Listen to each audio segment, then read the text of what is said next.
రఘునందన్ రావు మాట్లాడుతూ ఆయన ఒక ఏదైతే ఐడీ కార్డ్స్కి సంబంధించి ఏదైతే ఓటర్ ఐడి కార్డ్స్కి సంబంధించి ఏ మన గవర్నమెంట్ నుంచి రిలీజ్ అవ్వాల్సిన ఐడి కార్డ్స్ అసలు కనీసం ఒక కేడర్ కూడా అంటే బేసిక్గా ఇప్పుడు అతనికి ఏ పోస్టు లేదు నవీన్ యాదవ్కి కంప్లీట్గా ఒక కాంగ్రెస్ నాయకుడు.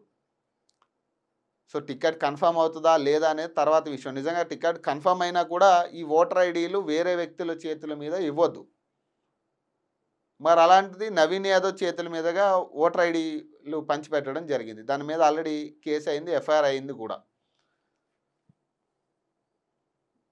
సో దీని ప్రకారం కూడా కొంత అంటే ఇంకొకటి ఏంటంటే నిన్న ఈవినింగ్ కూడా నవీన్ యాదవ్ భార్య ఏదో మీనాక్షి నటరాజన్ గారికి ఒక లేఖ రాసినట్టుగా నన్ను ఇబ్బంది పెడుతున్నారని ఒక లేఖ రాసినట్టుగా అది కూడా ఒక చక్కర్లు కొడుతున్న పరిస్థితి మీడియాలో ప్రధానంగా. సో ఇదంతా చూస్తున్నట్టే ఒక బీసీని అడ్డుకునే ప్రయత్నం కూడా ఎక్కువ శాతం జరుగుతుందేమో, ఇది కూడా రేవంత్ రెడ్డి స్కెచ్లో భాగమేమో అనే ఒక చర్చ కూడా నడుస్తుంది. అది ఒక పేర్లాలుగా అది కూడా నడుస్తూనే ఉంది. అయితే ఇక్కడ బీసీ అభ్యర్థికి సంబంధించి